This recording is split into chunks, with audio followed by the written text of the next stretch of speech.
Elle avait 19 ans, pas un centime en poche, et elle venait d'acheter une cabane que personne ne voulait.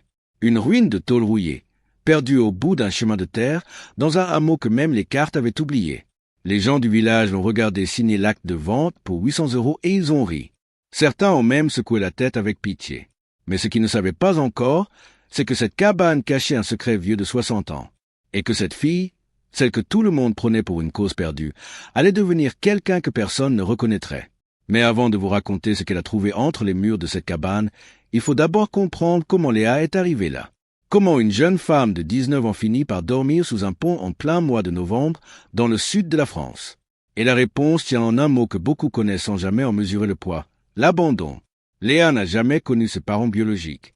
Son premier souvenir, c'est une chambre avec 4 lits superposés, des murs jaunes pâles et une éducatrice qui sentait le café froid.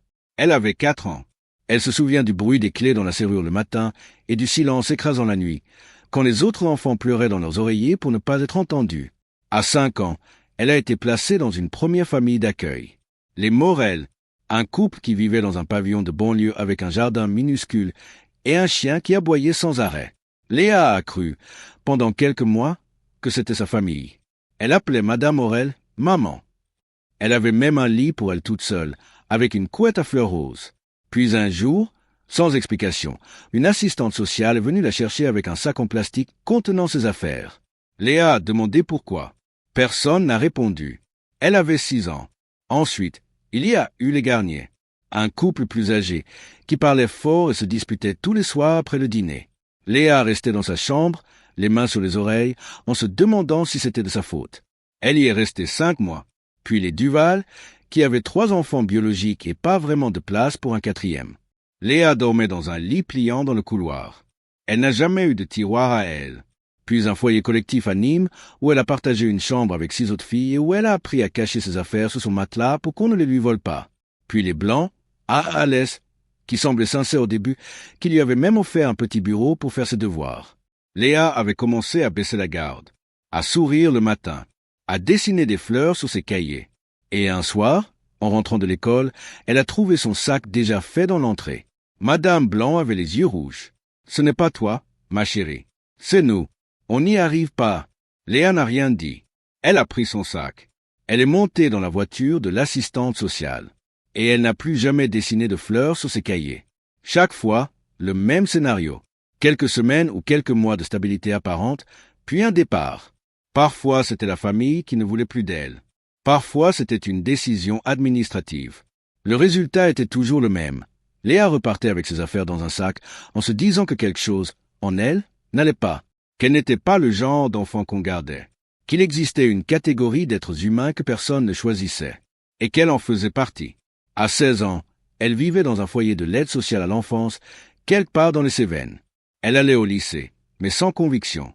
Les notes étaient moyennes. Les amitiés, superficielles. Comment créer des liens quand on a appris que tout est temporaire? Comment faire confiance quand chaque adulte qui vous a promis la stabilité a fini par vous renvoyer? Et puis, le jour de ses 18 ans est arrivé. En France, quand un enfant placé atteint sa majorité, le système s'arrête. Du jour au lendemain, les portes se ferment. Le foyer n'est plus votre foyer. L'éducateur n'est plus votre référent. Le logement n'est plus garanti. On vous donne une poignée de main, un dossier administratif, et on vous souhaite bonne chance. Léa a eu droit à un contrat jeune majeur. 6 mois d'accompagnement, un petit studio payé par le département, une aide pour chercher du travail. Elle a trouvé un emploi dans un restaurant, en cuisine. Elle lavait la vaisselle, épluchait les légumes, nettoyait les sols. Le travail était dur, mais elle tenait. Elle tenait parce qu'elle avait enfin quelque chose à elle. Un studio minuscule avec une fenêtre qui donnait sur un mur, mais c'était son mur. Puis le restaurant a fermé, du jour au lendemain, et le contrat jeune majeur a expiré. Et le propriétaire du studio a trouvé quelqu'un qui pouvait payer plus cher. En l'espace de 3 semaines, Léa s'est retrouvée à la rue. Pas de famille vers qui se tourner. Pas de réseau. Pas de filet de sécurité. Juste un sac à dos, quelques vêtements, et un téléphone dont la batterie mourait un peu plus chaque jour. Elle a dormi dans des abris d'urgence quand il y avait de la place. Dans des halls de gare quand il n'y en avait pas. Sous un pont, les nuits où même les halls étaient pleins. Novembre dans les Cévennes, c'est le froid qui entre dans les os et qui ne part plus. C'est la pluie qui tombe pendant des jours sans s'arrêter. C'est l'humidité qui transforme chaque vêtement en éponge glacée. Et c'est pendant l'une de ces nuits-là, recroquevillée contre un pilier de béton, que Léa a pris une décision. Elle ne mourrait pas ici. Elle ne savait pas encore comment, mais elle savait une chose avec la certitude absolue de ceux qui n'ont plus rien à perdre, elle trouverait un endroit à elle, même si cet endroit n'était qu'un tas de pierres au milieu de nulle part. Le lendemain matin, elle s'est rendue à la mairie d'une petite commune des Cévennes. Elle avait entendu, dans un abri de nuit, qu'il arrivait que des municipalités vendent des biens abandonnés pour des sommes dérisoires. Des terrains oubliés, des ruines dont personne ne voulait, des bâtiments trop dégradés pour intéresser les promoteurs. L'employé de la mairie la regardait avec un mélange de surprise et de scepticisme. Une gamine de 19 ans, les cheveux emmêlés, les vêtements froissés, qui demandait s'il y avait des propriétés à vendre. Il y en avait une, un terrain communal de 600 mètres carrés en bordure d'un hameau abandonné, avec dessus ce que le registre cadastral décrivait comme une construction à usage agricole en état de dégradation avancée. En langage clair, une cabane en ruine. Le toit était en tôle rouillée, percé à plusieurs endroits. Les murs étaient un mélange de pierres sèches et de parpaings, fissurés de partout. La végétation avait envahi l'intérieur. Les fenêtres n'existaient plus. La porte tenait par un seul gond. Le prix demandé, 800 €. Léa avait exactement 912 € sur son compte. L'intégralité de ce qu'elle avait économisé en travaillant au restaurant, centime par centime, en ne s'accordant jamais un café, jamais un repas au restaurant, jamais un vêtement neuf. Elle a signé le même jour. Quand elle est arrivée devant la cabane pour la première fois en tant que propriétaire, le soleil était bas et la lumière d'hiver découpait les silhouettes des châtaigniers autour d'elle. La cabane était pire que ce qu'elle avait imaginé. Le toit s'affaissait au centre. Des ronces sortaient par les fenêtres comme des bras griffus. L'odeur d'humidité et de terre moisie la saisissait à la gorge. Mais Léa a posé son sac à dos à l'entrée. Elle a retiré les ronces à main nue, se coupant les paumes sur les épines. Elle a dégagé un coin de sol à l'intérieur, étalé sa couverture de survie et s'est assise. Pour la première fois de sa vie, elle était chez elle. 112 €. C'est ce qui lui restait après l'achat. 112 € pour transformer un amas de rouille et de pierre en quelque chose d'habitable. C'était impossible. Tout le monde le savait. Le boulanger du village voisin, quand il a appris ce qu'elle avait fait, a dit que la petite tiendrait pas une semaine. La factrice, qui passait encore dans le hameau une fois par semaine par habitude, a secoué la tête en la voyant balayer les gravats. Mais Léa ne les écoutait pas. Elle avait appris très tôt que les opinions des autres n'avaient jamais rien changé à sa situation. Ce qui changeait les choses, c'était les mains, le travail, l'obstination. Les premiers jours furent consacrés au nettoyage. Elle a sorti des mètres cubes de végétation, de débris, de vieux outils rouillés. Elle a découvert que la structure de pierre, sous la crasse, était plus solide qu'elle ne le pensait. Les murs en pierre sèche, construits à une époque où les gens bâtissaient pour durer, tenaient encore. C'étaient les ajouts en parpaing, plus récents, qui s'effondraient. Elle a commencé à apprendre. Pas dans des livres, parce qu'elle n'en avait pas, mais en regardant des vidéos sur son téléphone, quand elle captait un signal en montant sur la colline derrière la cabane. Elle a appris à mélanger de la chaux et du sable pour faire un enduit. Elle a appris à trier les pierres par taille pour reconstruire un mur. Elle a appris à récupérer des tuiles cassées pour les recycler en drainage. Chaque jour était une leçon. Chaque erreur, un professeur. Pour les matériaux, elle a trouvé un système. Elle a commencé à proposer ses services aux fermes alentours. Désherbage, coupe de bois, nettoyage de granges. En échange, pas d'argent. Des matériaux. Un fermier lui a donné des vieilles planches de châtaignier qu'il allait brûler. Un autre lui a laissé récupérer des tuiles d'un hangar effondré. Un troisième lui a prêté des outils en échange de 3 jours de travail dans ses champs. C'est à ce moment-là qu'elle a rencontré Marcel. Marcel avait 78 ans. Il vivait seul dans la dernière maison encore habitée du hameau, à 300 mètres de la cabane de Léa. Un homme sec, le visage buriné par des décennies de soleil et de vent, avec des mains larges comme des pelles et un regard qui ne disait jamais rien pour rien. Il a observé pendant 2 semaines sans lui adresser la parole. Il a regardé travailler depuis sa fenêtre, en fumant sa pipe. Puis un matin, il est apparu devant la cabane avec une brouette chargée de sacs de ciment. Il n'a pas dit bonjour. Il n'a pas demandé si elle avait besoin d'aide. Il a simplement posé les sacs, regardé les murs et dit « Le linteau au-dessus de la porte, il faut le reprendre. Sinon tout va s'écrouler. » Et il s'est mis au travail. Marcel ne parlait presque jamais, mais il savait tout. Il savait lire les pierres, sentir si un mur était sain ou malade, choisir le bon bois pour une poutre, orienter un toit pour que la pluie glisse sans s'infiltrer. Il avait construit sa propre maison 50 ans plus tôt, pierre par pierre, avec sa femme. Sa femme était morte 8 ans auparavant. Depuis, il vivait dans le silence de ses souvenirs, attendant quelque chose sans savoir quoi. Léa était ce quelque chose. Ensemble, ils ont repris le toit.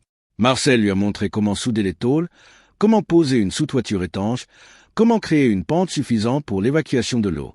Les gestes étaient lents, précis, répétitifs. Léa absorbait tout. Elle ne posait pas de questions inutiles. Elle observait, reproduisait, corrigeait. Au bout de 6 semaines, la cabane avait un toit qui ne fuyait plus. Au bout de 2 mois, elle avait des murs enduits et une porte qui fermait. Mais c'est au cours du 3e mois que tout a basculé. Léa était en train d'arracher l'ancien enduit intérieur du mur ouest, celui qui donnait sur la colline. La couche de plâtre, rongée par l'humidité, tombait par plaques. Derrière, la pierre apparaissait, grise et solide. Mais à un endroit précis, entre 2 grosses pierres, quelque chose dépassait. Pas de la pierre, pas du mortier, quelque chose de métallique. Léa a gratté autour avec son couteau, puis avec un burin, et lentement, centimètre par centimètre, elle a dégagé une boîte en fer blanc, de la taille d'une boîte à chaussures, encastrée dans le mur et recouverte d'un enduit qui avait dû être posé par-dessus, il y a très longtemps. Le métal était rouillé, mais le couvercle tenait encore. Léa l'a forcé avec la pointe d'un tournevis. Il a cédé dans un grincement. À l'intérieur, protégé par un tissu ciré qui avait miraculeusement préservé le contenu de l'humidité, se trouvaient 3 choses. Un paquet de lettres attaché par un ruban violet décoloré.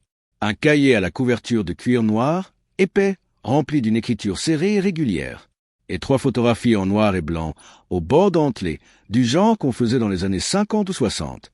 Léa a d'abord regardé les photos.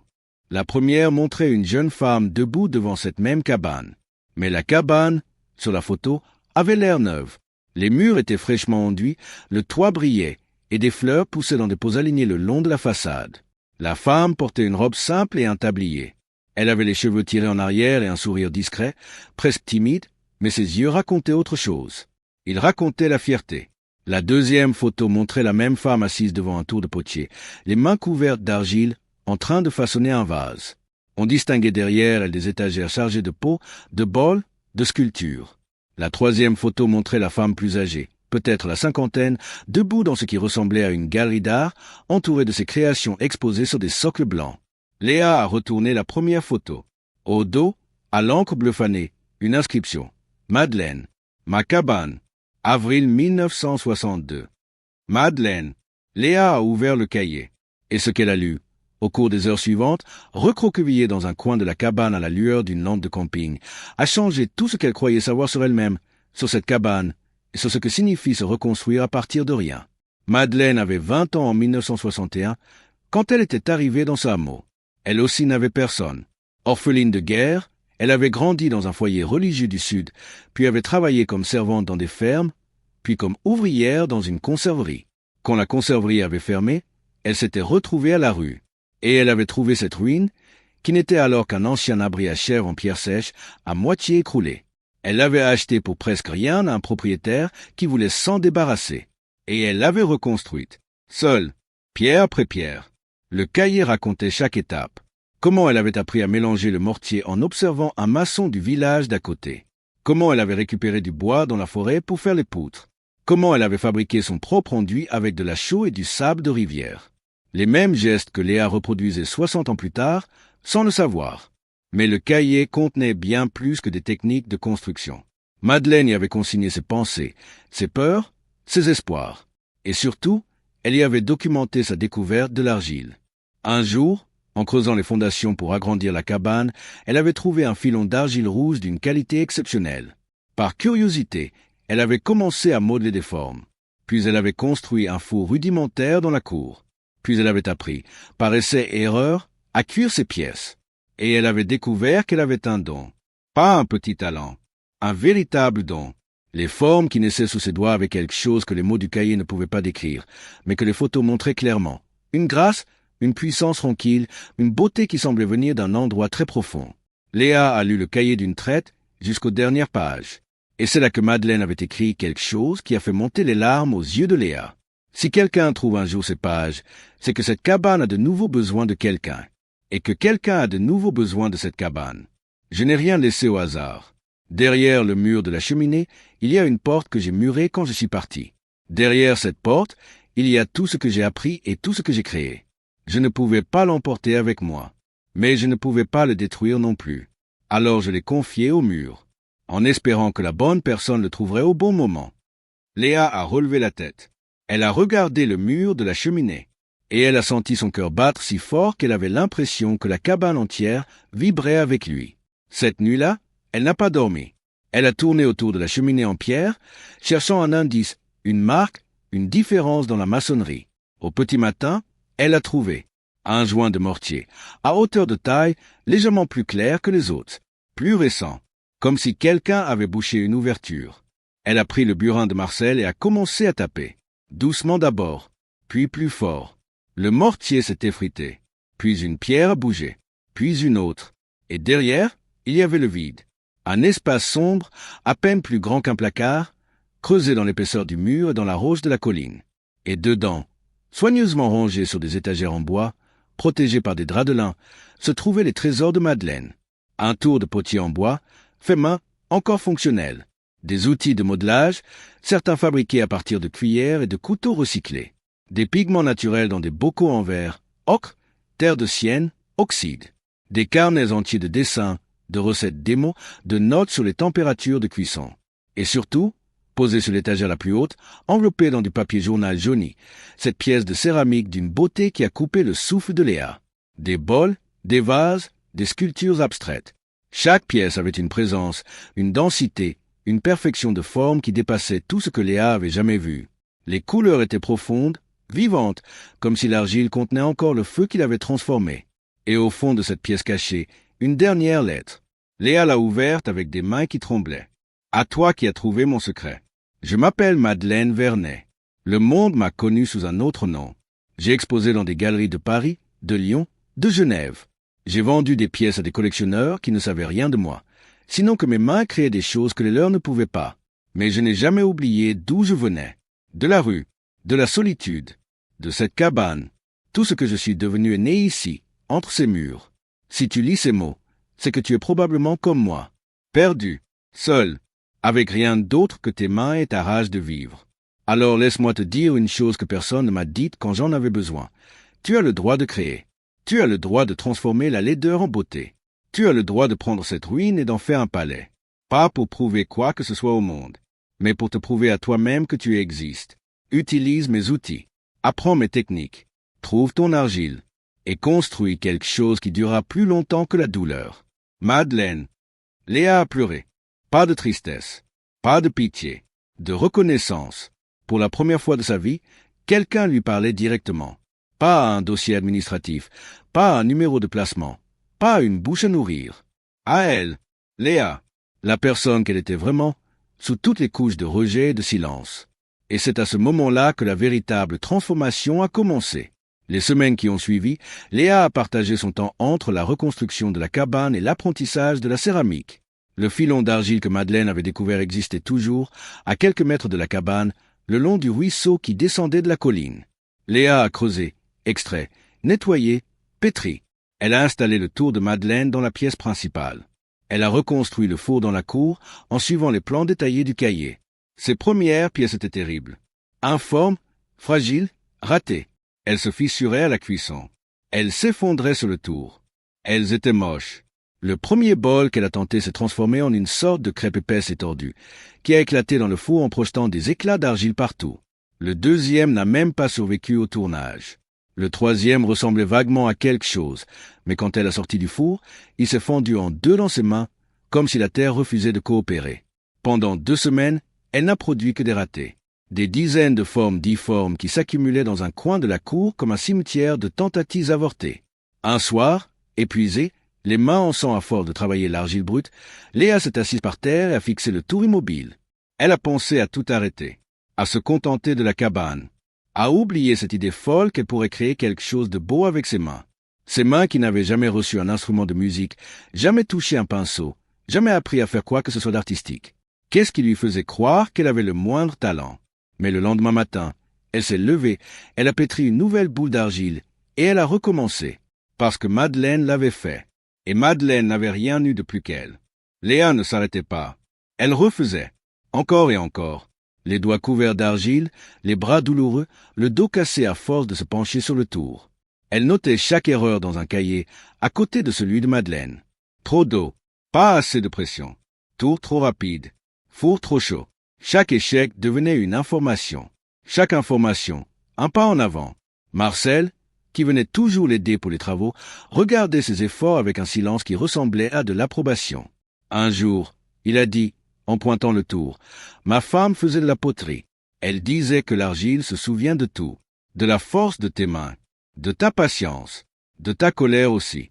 Si tu es en colère, la pièce sera tordue. » C'était la phrase la plus longue qu'il avait prononcée en 2 mois. Léa a compris. Elle a cessé de forcer. Elle a commencé à écouter la matière, à sentir comment l'argile répondait à la pression de ses doigts, comment elle acceptait d'être guidée mais refusait d'être brutalisée. Et lentement, très lentement, les pièces ont commencé à prendre forme.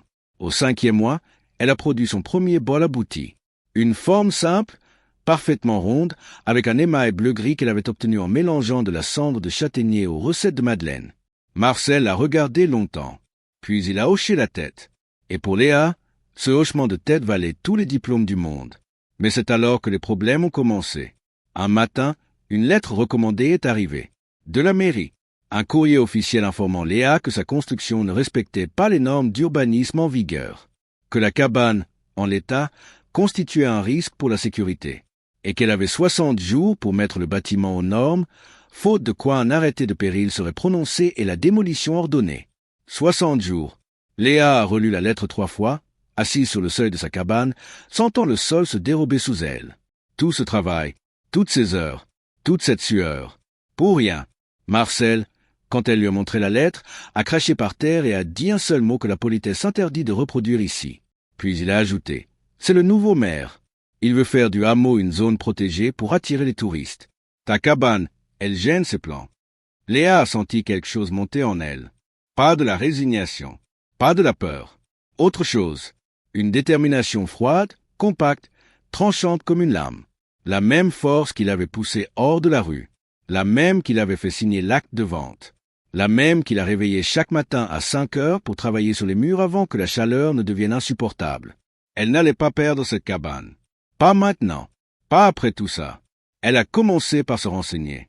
À la bibliothèque municipale, elle a passé des journées entières à éplucher les codes d'urbanisme, les textes de loi sur le patrimoine rural, les droits des propriétaires en zone rurale. Et elle a découvert quelque chose d'intéressant. Si la cabane pouvait être qualifiée de bâtiment patrimonial, les règles changeaient complètement. Non seulement elle ne pourrait pas être démolie, mais elle pourrait même bénéficier d'aide à la restauration. Le problème, c'est qu'il fallait prouver la valeur patrimoniale de la cabane. Et pour ça, il fallait son histoire. Léa a repris le cahier de Madeleine. Et cette fois, elle ne l'a pas lu pour elle. Elle l'a lu comme un dossier. Chaque date, chaque détail, chaque nom mentionné. Elle a fait des recherches. Et ce qu'elle a découvert a tout changé. Madeleine Vernet, la femme qui avait construit cette cabane, était devenue l'une des céramistes les plus respectées de sa génération.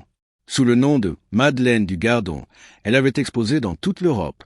Ses pièces se vendaient aujourd'hui dans des ventes aux enchères pour des milliers d'euros. Des articles de revues d'art la décrivaient comme une pionnière de la céramique contemporaine française, dont l'œuvre trouve ses racines dans la terre brute des Cévennes. Et personne ne savait que cette cabane était son atelier d'origine. Personne ne savait que les premières pièces, celles qui avaient lancé sa carrière, avaient été façonnées ici, avec de l'argile extraite à quelques mètres de ses murs. Léa tenait sa preuve. Elle a constitué un dossier. Les photos, le cahier, les lettres, les pièces retrouvées dans la pièce cachée. Et elle l'a envoyé à la direction régionale des affaires culturelles. La réponse est arrivée 3 semaines plus tard. Et elle a frappé comme un coup de tonnerre dans le village. La cabane de Léa était officiellement reconnue comme lieu d'intérêt patrimonial. Non seulement la démolition était annulée, mais une enveloppe de subvention était débloquée pour sa restauration. Le maire, qui avait voulu la raser, s'est retrouvé à devoir la protéger. Mais ce n'était pas le plus important. Le plus important, c'est ce qui s'est passé ensuite, quand la presse locale a repris l'histoire. Quand un journaliste de Montpellier a écrit un article intitulé « La cabane de Madeleine sauvée par une jeune sans-abri ». Quand cet article a été partagé des milliers de fois, quand les gens ont commencé à venir voir. Pas des touristes, des gens, des femmes qui avaient grandi dans des foyers, comme Léa, des jeunes sortis de l'aide sociale à l'enfance, sans rien, comme elle. Des personnes qui avaient vécu dans la rue et qui s'en étaient sorties, ou qui essayaient de s'en sortir. Ils venaient voir la cabane, toucher les murs, regarder le tour de potier, lire le cahier de Madeleine, et parler avec Léa. Et Léa, qui n'avait jamais su parler aux gens, qui n'avait jamais su créer des liens, a découvert qu'elle savait faire quelque chose de bien plus précieux. Elle savait écouter, parce que personne ne l'avait jamais écoutée. Elle savait exactement ce que ça faisait de ne pas être entendue. Et elle offrait aux autres ce qu'on ne lui avait jamais offert, une attention sincère, sans jugement, sans limite de temps. 7 mois après avoir acheté la cabane, Léa était méconnaissable. Pas physiquement. Ou plutôt, pas seulement physiquement, même si la jeune fille amaigrie aux yeux cernés avait laissé place à une jeune femme solide, aux épaules larges de ceux qui travaillent de leurs mains, au regard droit et calme. Ce qui avait changé, c'était l'intérieur. La cabane était devenue un atelier. Les murs enduits à la chaux brillaient doucement dans la lumière du matin. Le tour de Madeleine trônait au centre, entouré des créations de Léa, qui avaient trouvé leur propre style, différent de celui de Madeleine mais issu de la même terre, du même feu, de la même solitude transformée en beauté. Les pièces de Madeleine étaient exposées dans une vitrine, comme des reliques sacrées. Les carnets étaient consultables pour quiconque voulait apprendre. Et dans la cour, reconstruite avec l'aide de Marcel et de bénévoles venus de toute la région, il y avait désormais un deuxième tour, puis un troisième, des tables de travail, un four plus grand, et de la place pour accueillir des jeunes qui, comme elle, n'avaient nulle part où aller. Léa a commencé à donner des ateliers, gratuits, pour les jeunes sortis du système de protection de l'enfance. Ils venaient pour une journée, puis revenaient. Ils apprenaient à toucher l'argile, à sentir la matière obéir à leurs mains, à créer quelque chose à partir de rien. Le premier atelier, il n'y avait que 2 jeunes, un garçon de 17 ans qui ne parlait à personne et une fille de 20 ans qui tremblait en touchant le tour. Léa ne leur a rien expliqué. Elle a posé l'argile devant eux et elle a dit « Faites ce que vous voulez. Il n'y a pas de règles et il n'y a pas de notes. » Le garçon a passé 1 heure à pétrir sans rien créer. Puis il a dit, sans regarder personne, « C'est la première fois que quelqu'un me laisse toucher quelque chose sans me dire que je vais le casser. » La fille a pleuré en sentant l'argile entre ses doigts. Pas de tristesse, de surprise, parce que la matière obéissait. Pour la première fois de sa vie, quelque chose obéissait à ses mains au lieu de lui résister. Ils sont revenus la semaine suivante, et la suivante, et d'autres sont venus. Bientôt, ils étaient 8, puis 12. Des jeunes cabossés, silencieux, méfiants, qui arrivaient les bras croisés et les yeux baissés, et qui repartaient avec de l'argile sous les ongles et quelque chose de différent dans le regard. Exactement comme Léa l'avait fait. Marcel, le vieux voisin silencieux, venait tous les jours. Il ne faisait plus de travaux. Il s'asseyait dans un coin et regardait les jeunes apprendre. Un jour, Léa l'a surpris en train de sourire. Un vrai sourire, large, lumineux, qui transformait son visage de vieux rocher en quelque chose d'infiniment tendre. « Ma femme aurait aimé ça », a-t-il dit simplement. 1 an après avoir acheté la cabane, Léa a vendu sa première pièce au marché de Potier d'Anduze. Un vase bleu-gris, avec des reflets dorés obtenus par une technique que Madeleine avait inventée et que Léa avait perfectionnée. Il s'est vendu en quelques minutes. L'acheteur, un galeriste de Nîmes, lui a laissé sa carte en disant « Quand vous aurez 10 pièces, appelez-moi ». 6 mois plus tard, Léa avait sa première exposition, dans une galerie de Nîmes. À côté de ses créations, elle avait placé les 7 pièces de Madeleine, avec le cahier ouvert à la première page. Le carton d'invitation portait un seul mot, refuge. Le soir du vernissage, debout dans la galerie, entourée de ses créations et de celles de Madeleine, Léa a regardé autour d'elle. Marcel était là, dans un costume qu'il n'avait pas porté depuis l'enterrement de sa femme. 3 des jeunes de ses ateliers étaient venus, nerveux et fiers. L'employé de la mairie qui lui avait vendu le terrain était là aussi, incrédule. Et des dizaines de personnes qu'elle ne connaissait pas, venues voir les œuvres d'une jeune femme dont l'histoire commençait à circuler. Quelqu'un lui a demandé comment elle se sentait. Léa a réfléchi un long moment avant de répondre. Puis elle a dit « Je me sens comme cette cabane, rouillée à l'extérieur, mais solide à l'intérieur, et pleine de choses que personne ne soupçonnait. » Ce soir-là, en rentrant dans les Cévennes, Léa s'est arrêtée devant la cabane. La lune éclairait les murs neufs, le toit réparé, les pots de fleurs alignés le long de la façade, exactement comme sur la photo de Madeleine en 1962. La cabane était la même, et elle était complètement différente. Comme Léa, elle a ouvert le cahier de Madeleine à la dernière page vierge, et elle a écrit « Madeleine, je ne sais pas si tu peux lire ces mots, où que tu sois, mais je voulais te dire que ta cabane est vivante. Tes murs tiennent debout, ton tour tourne encore, Et ta promesse est tenue. Tu m'as dit que j'avais le droit de créer quelque chose qui dure plus longtemps que la douleur. C'est fait, mais j'ai fait mieux que ça. J'ai créé quelque chose qui dure plus longtemps que la solitude. Merci, Léa. Elle a refermé le cahier. Elle l'a posé sur l'étagère, à côté des pièces de Madeleine. Et quelque part, dans un autre coin de France, une autre jeune femme de 19 ans dormait sous un pont, sans savoir que quelques mois plus tard, elle entendrait parler d'une cabane rouillée dans les Cévennes, et que cette histoire changerait la sienne. Qu'elle prendrait un quart, puis un autre, puis marcherait 2 heures sur un chemin de terre, et qu'en arrivant devant cette cabane qui n'avait plus rien de rouillé, elle verrait une jeune femme couverte d'argile qui lui tendrait la main sans lui demander d'où elle venait, ni pourquoi, ni pour combien de temps. Parce que c'est ça, le secret que Madeleine avait caché dans les murs. Pas des pièces de céramique, pas des outils, pas des carnets. Le secret, c'était la preuve que la ruine n'est jamais une fin. C'est toujours un commencement.